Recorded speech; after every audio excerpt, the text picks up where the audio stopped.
Bienvenue à Quel talent face à face, une incroyable émission qui met en exergue des artistes, des stars, des personnes qui ont réussi dans leur secteur d'activité. Aujourd'hui, j'ai l'occasion de recevoir Christophe Renoux, meilleur ouvrier de France, installé à Genève. Et nous sommes face à face ce soir dans le cadre de l'émission Quel talent.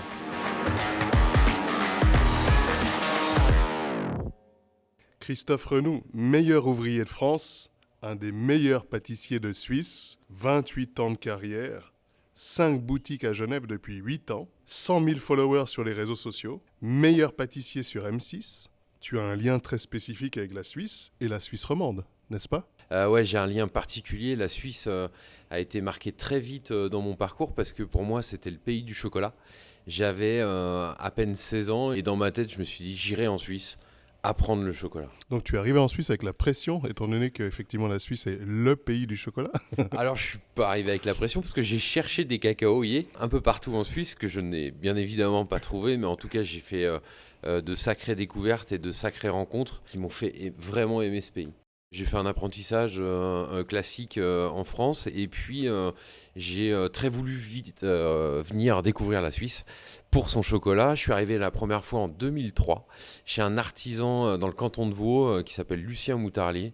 J'y ai passé 7 années et j'ai eu l'opportunité pendant ces 7 ans de faire 2 concours, de représenter la Suisse sur des compétitions internationales comme le World Chocolate Master et la Coupe du Monde de la pâtisserie. Et puis j'ai fait une rencontre assez magique qui était le pâtissier un peu star Christophe Michalak, qui est devenu un ami très cher et qui m'a dit écoute, chez Valrhona il y a une opportunité, il faut que tu y ailles. Donc je suis revenu en France pendant 7 ans, dont j'ai passé le diplôme des meilleurs ouvriers de France en 2015.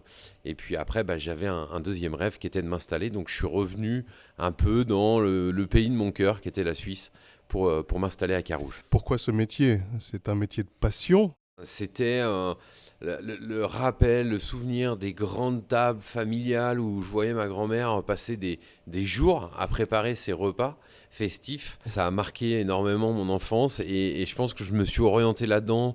Je voyais tout le bonheur qu'elle procurait autour de la table avec le bien manger, alors très local parce que ça venait du jardin, puis cette passion qu'elle y mettait. Et je pense que c'est ça qui m'a marqué à dire, parce que ce métier de passion, c'est avant tout faire plaisir soit à ses clients, soit à sa famille, soit à ses enfants. Et tu t'es lancé directement dans ce métier ou tu as fait d'autres jobs avant de te lancer ? Non, je me suis très rapidement lancé dans ce métier à l'âge de 12 ans. L'âge je savais 12 ans. exactement à 12 ans, j'ai dit à mes parents, je serai boulanger, pâtissier. Et à 15 ans, je suis rentré sur la voie de l'apprentissage dans ce métier. Est-ce que tu t'exerçais à la maison ? Alors, aux grandes dames de ma maman, oui, j'exerçais, mais j'en mettais un peu partout. Donc, comme elle est un peu maniaque, etc., j'ai eu la chance d'avoir un papa et une maman qui m'ont toujours accompagné dans ce métier. Donc, mon papa m'avait fait une petite cuisine dans le garage, tout équipé et tout. Donc, je pouvais m'éclater à la maison après le travail. Comment tu es arrivé à ce statut de meilleur ouvrier de France, en fait ?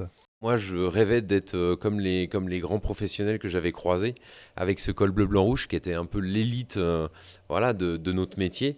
Et j'ai dit un jour, j'arriverai à ce statut, en tout cas. Et donc, j'ai travaillé dur, avec beaucoup de passion. Et puis un jour, le rêve devient réalité et ça s'est passé. C'est la passion, c'est le principe de la passion. J'ai plein d'amis, ils sont passionnés. Quand ils sont passionnés de golf, ils y passent un temps énorme. Moi, je faisais des gâteaux. Et quel est le processus pour y arriver ? Il y a un savoir-faire, mais il y a surtout un savoir-être.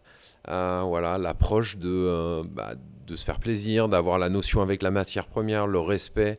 On dit le plus parfait possible, même si la perfection, elle n'existe pas. Ça, je l'ai appris. Avant tout, se faire plaisir dans ce qu'on fait.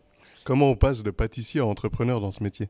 J'ai une famille d'entrepreneurs que j'ai vu dans différents, alors pas du tout les métiers de bouche, mais je voyais cet ADN d'entrepreneur, de leadership, et je pense que pour être entrepreneur, il faut l'ADN, il faut je pense pas qu'on s'invente, je pense qu'on y travaille pour le devenir, mais il y a une souche, il y a un truc. Mais tu es d'accord que c'est finalement 2 métiers différents entre pâtisser et gérer une entreprise. Comment tu complémentes en fait ces mais deux ce qui aspects? est chouette, c'est que moi j'ai appris un métier, Mhm. pâtissier, et quand je suis devenu entrepreneur, j'ai appris parce que quand on est entrepreneur, il faut être manager, Mhm. donc ressources humaines, il faut être commercial, il faut être communicant, parce qu'aujourd'hui c'est une corde à notre arc qui est arrivée dans notre société, la communication. Et justement, pour parler de la communication, qui est mon métier d'expertise, comment tu es arrivé à 100 000 followers? Est-ce que le fait d'être médiatisé t'a aidé?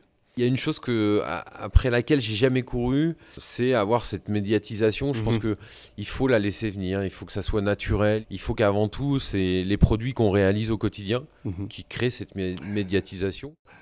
Comment se déroule une journée standard? Ouais, alors mes journées sont un peu particulières, hein. Standard, j'ai des journées type où je sais que je vais arriver le matin, je vais aller livrer mes boutiques, je vais charger Mhm. mon camion, je vais prendre un petit café avec mon équipe. Tout s'est bien passé, oui, tout s'est bien passé. Après, on court après, soit un rendez-vous commercial, soit je vais avoir une journée vraiment recherche et développement, me dire, il y a la campagne de Noël qui arrive, il faut que je commence à réfléchir à ce qu'on va faire, à la thématique, etc.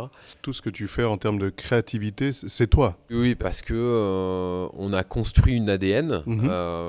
donc réfléchi de bout en bout de son ADN, de son nom, de son logo. Et puis ouais, je reste quand même dans l'ADN du produit.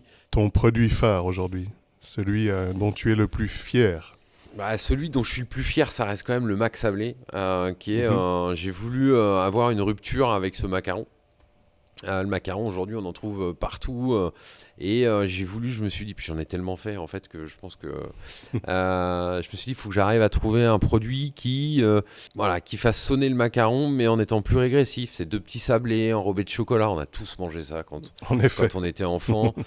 Et puis, on va le regarnir comme un macaron, et puis on va Mhm. appeler ça le Mac sablé. C'est un produit que j'ai envie de partager, là, pour le coup, à travers le monde, en fait, parce que je trouve qu'il mérite d'être connu, ce produit.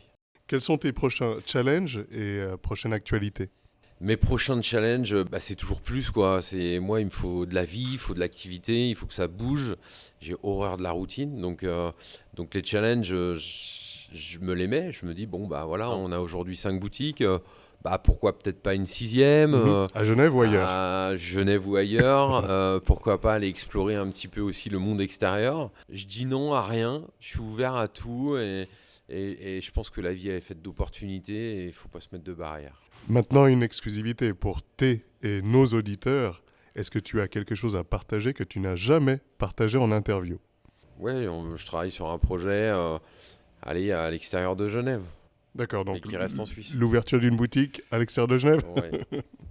Je vais m'orienter sur une autre aventure qui restera toujours en Suisse. On est en train de finaliser les derniers détails pour préparer cet événement à Bâle, donc qui aura lieu à la fin de l'année. Tous ces événements m'ont fait rêver quand j'étais jeune. J'ai à mon tour envie de transmettre, en tout cas, et de faire rêver que la pâtisserie c'est chouette, qu'on peut faire des super rencontres. Au-delà des titres, au-delà de tout ça, on reste des passionnés et voilà. Donc tu ne retiens pas ton savoir, tu es prêt à le transmettre. Je pars du principe que je vais rien emmener avec moi. Donc mon challenge a toujours été, c'est de pouvoir transmettre Mhm. à qui veut recevoir, parce que des fois on veut donner, mais encore faut-il vouloir recevoir. Moi, j'ai aucun secret.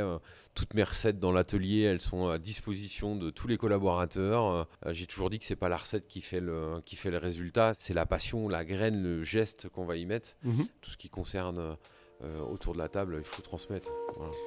Merci Christophe. Merci à vous.